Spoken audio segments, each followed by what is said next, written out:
2절을 보니까 땅의 임금들도 그로 더불어 음행하였고 땅에 거하는 자들도 그 음행의 포도주에 취하였다 하고,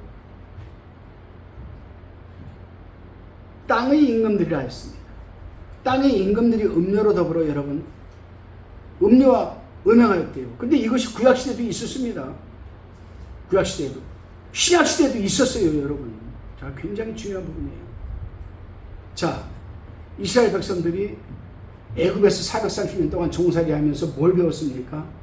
그들은 여러분 배급받아 먹고 하루 종일 아침에 나가서 광야로 돌아다니면서 집 거두고 진흙 거두고 이런 걸 거두어가지고 여러분 왔습니다.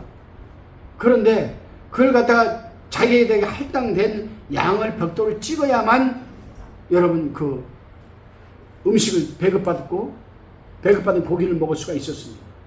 그런데 이들이 애굽에서 나와가지고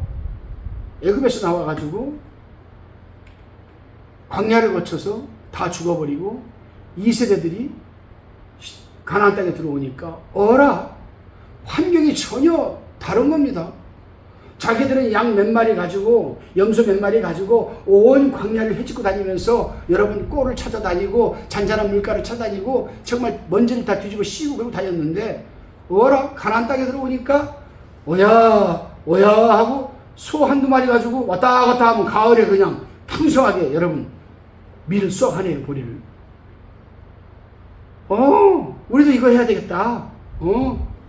그 이스라엘 백성들은 유목민인 것을 망각을 하고 그들은 와서 농사를 이제 지으려고 준비를 해요. 근데 여기서 important problem, 굉장히 중요한 문제에 걸리게 되죠. 뭐냐? 농사를 지으려면은 농경의 신에게 제사를 지내고 해야 돼요. 바알과 아세라에게 제사를 지내야만 풍성한 수확을 거둘 수가 있어요. 그런데 그 제사가 뭐냐? 제단을 만들어 놓고 바알과 아세라가 음행하는 것 그대로 이 제사장들이 음란을 펼치는 겁니다. 거기서 이스라엘 백성도 그것을 보고 그대로 본받아 드리는 것이죠. 먹고 입고 마시는 것 때문에 400년 동안 하나님이 계획하시고 인도하시고 가나안 땅으로 들여놓은 그 축복을 그냥 포기하는 겁니다. 그래요. 오늘 본문의 땅의 임금들이 음료로 더불어 음행하였습니다. 이것은 말세의 종교 체제가 세계 열왕에게까지 큰 영향을 미치고 있음을 뜻하는 것인데, 종교가 정치적 영향을 갖다는 것은 타락을 의미하는 겁니다. 요즘도 한국교회 보게 되면은 몇몇 목사들이 정치에 가담해가지고 정치적인 발언을 하고 정치인들과 합하고, 여러분 그거 잘못된 겁니다. 종교와 정치는 분리입니다. 정치는 종교에 가담해서는 안 되고 개입해서는, 종교도 정치에 개입해서는 안 된다라고 분명히 말씀합니다. 정치 권력자들과 타협한 종교 치고 부패하지 않은 종교가 있었습니까? 없어요. 중세 교회들이 정치 권력한 막강한 힘을 과시하여 왕들을 폐위시키기도 하고 그들을 마음대로 부리기도 했지만, 중세시대에 결국 부패한 종교는 죽어가는 영혼들에게 아무런 영향을 미치지 못했습니다. 적그리스도 치하의 모든 정치 지도자들은 이 타락한 종교 음료와 적당히 타협할 수밖에 없습니다. 왜냐하면 이 음료가 적그리스도의 왕관을 씌워주었기 때문에 그렇죠. 저는 우리 교회뿐만이겠습니까? 지난번 코로나가 왔을 때 정부에서 예배를 드리지 못하도록 압력을 행사했습니다. 그때 저는 이 타락한 세상적인 이 교회와 세상적이지 않은 진실된 교회의 모습을 저는 보았습니다. 300만짜리 행정명령 딱지를 붙여도 예배 드리는 교회가 있는가 하면 온라인으로 예배를 드린대요. 온라인 예배라는 것은 결론적으로 무교회주의자거든요. 무교회주의자가 여러분 우리에게 어떤 영향을 끼쳤습니까? 무교회주의를 통해서 여러분 자유주의가 들어왔다는 영향을 끼치는 걸 알아야 돼요.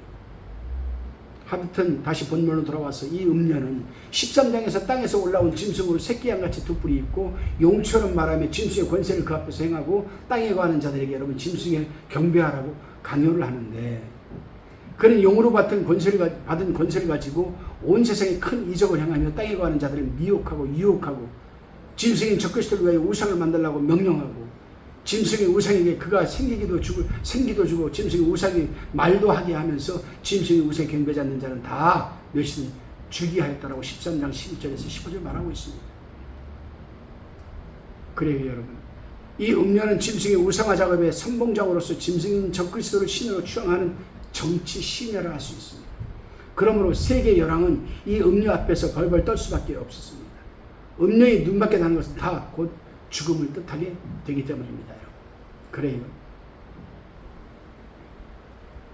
땅의 임금들이 음녀의 음모와 계획에 동조하고 음녀의 정치 이념에 따라 움직이기 때문에 이것을 하나님 입장에서 보면 바로 여러분 배도이고 음행입니다. 배교자죠. 그래서 땅의 임금들이 그로 더불어 음행하였다고 외치는 겁니다. 음녀가 기독교회를 박해하고 죽이고자 할 때 음녀의 사악한 계획을 실천하는 것은 여러분 바로 땅의 왕들입니다. 그래서 우리는 어떤 상황에서도 여러분 타협을 하면 안 된다는 것을 우리는 알아야만 됩니다. 땅에 거하는 자들도 그 음행의 포도주에 취했다고 합니다. 이들은 8장에서 생명책에 능명되지 못한 자들로 명시되어 있습니다. 말세교회는 이름만 교회이지 이미 배도한 음녀의 음녀.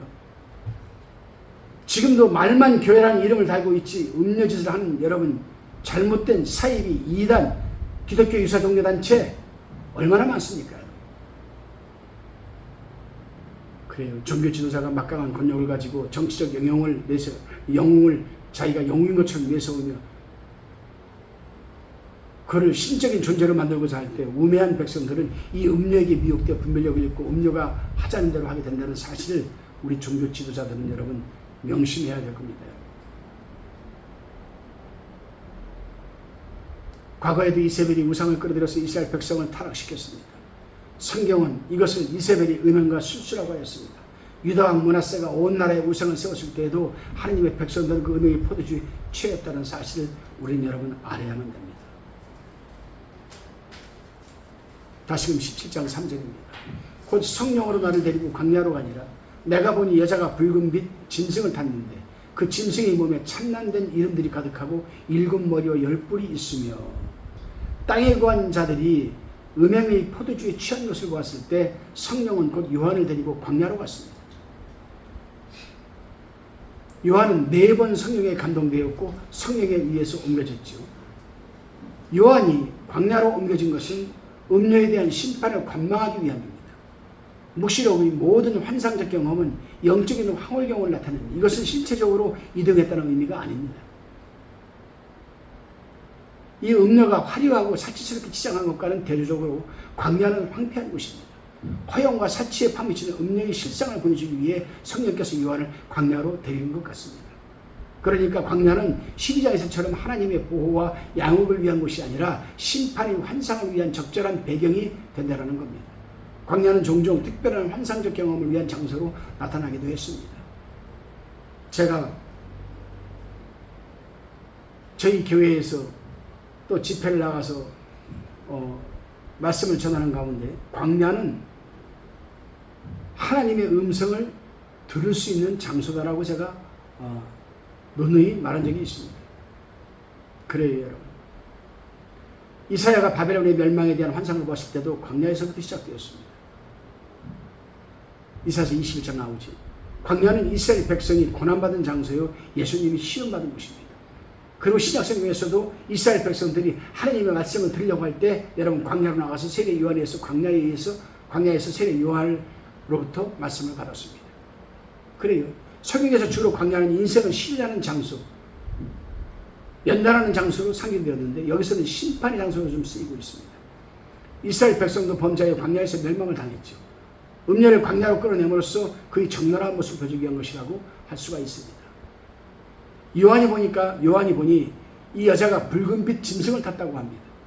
이 짐승은 13장 1절에 나오는 바다에서 올라온 짐승과 동일합니다. 음녀가 짐승을 올라탔다는 것은 거짓 선지자와 적그리스도와의 불가분의 관계를 뜻하는 겁니다. 음녀는 짐승을 타고 다니면서 못된 짓을 합니다. 다시 말해서 짐승을 빙자하여 모든 일을 수행한다는 의미이죠. 짐승이 붉은빛으로 보인 것에 대해서는 여러 가지 견해가 있습니다만 붉은빛은 적그리스도의 폭력 정치를 상징한다는 사람도 있습니다. 또 순교자의 피를 상징한다는 학자도 있습니다. 붉은 용처럼 짐승의 무서운 모습을 뜻한다고 보는 학자도 있습니다. 여기 붉은색을 띠고 있고 짐승도 붉은색을 띠고 있습니다. 어쨌든 짐승은 하나님을 대적하여 성도들의 피를 많이 흘리게 되고 이 땅이 피로 물듭니다. 죄악으로 물린다는 표현을 쓰는데 붉은색은 피나 죄, 나쁜 사상을 뜻한다고 생각합니다. 사악한 적그리스도가 붉은빛 짐승을 입어서 된 것은 당연하다고 하겠습니다. 참남된 이름들이라고 했습니다. 그 짐승이 보면 참남된 이름들이 가득하였다고 합니다.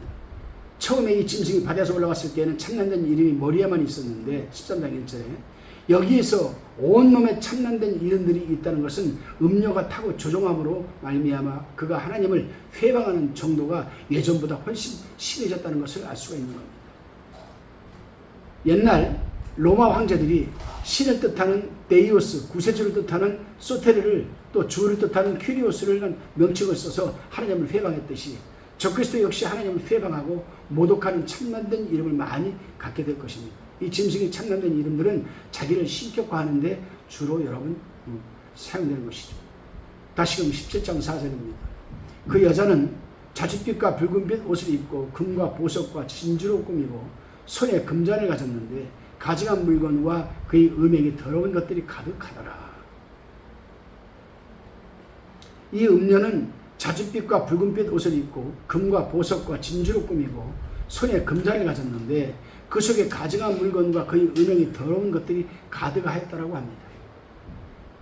자줏빛과 붉은빛, 이 자줏빛과 붉은빛은 고대 로마의 사치와 호화스러움을 나타냅니다.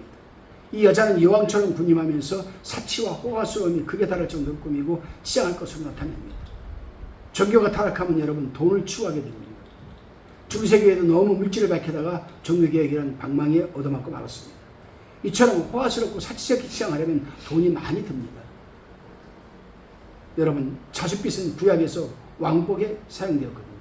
근데 여러분 지금 현세도 그렇습니다.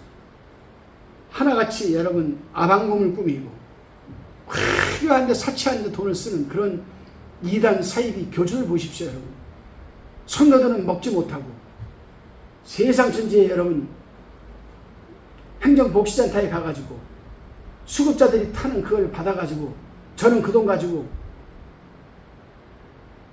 황후 같은 옷을 만들어서 2천만 원, 3천만 원짜리 옷을 만들어서 꾸며 입고 가마를 타고 돈 다니고 아방궁을 꾸며놓고 성도들은 떡을 만들어서 팔러 다니고 떡 한 돈 가져와서 다 교주한테 갖다 바치고 똑같은 게 똑같은 거지 여러분. 그래요. 또 음녀는 금과 보석과 진주를 꾸몄다고 했습니다. 금은 보석으로 화려하게 치장한 것은 그녀의 사치와 쾌락의 정도를 나타냅니다.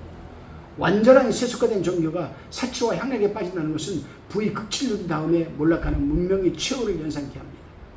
야고보는 멸망의 날이 다가올 때 부를 추구하는 위험성에 대하여 경고하였습니다. 그리고 또 음녀는 손에 금잔을 가지고 있었습니다. 음녀가 금과 보석과 진주를 시작한 것처럼 음녀의 잔도 금으로 되어 있습니다. 이 금잔은 먹고 마시고 취하게 하는 데 사용되는 술잔이죠.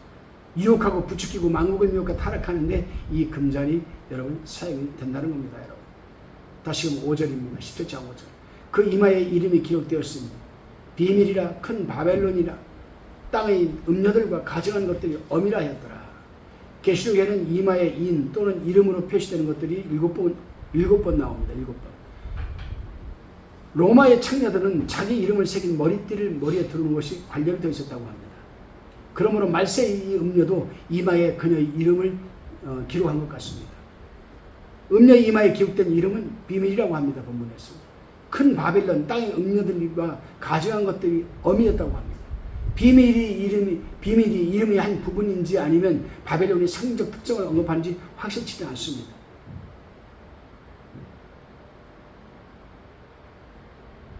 많은 사람들이 성도들을 죽이는 것이 로마 제국이라고 생각했지만 이 당시에 사도 요한이 이 환상을 봤던 당시에 실제로 성도들을 핍박하고 죽이는 것은 로마 제국이 아니라 말세에 타락한 종교 조직입니다. 이 음녀라는 종교 조직은 이름에서부터 거의 청체를 숨길 정도로 신비스럽고 비밀스러운 존재입니다. 음녀라는 이름은 또 인녀라는 이름으로 그녀가 변질된 종교 조직이라는 것을 잘 모르도록 여러분 하는 겁니다. 그래서 새 영어 성경이 있죠. NEB 성경 버전. 이 새 영어 버전에는 NEB 버전에는 그 여자의 이마에 은밀한 뜻을 가진 이름이 기록되었다 이렇게 번역을 하였습니다. 그러나 음녀가 많은 비밀을 지니고 있다는 점에서 비밀이라는 이름이 은유적으로 여러분 붙을 수도 있습니다.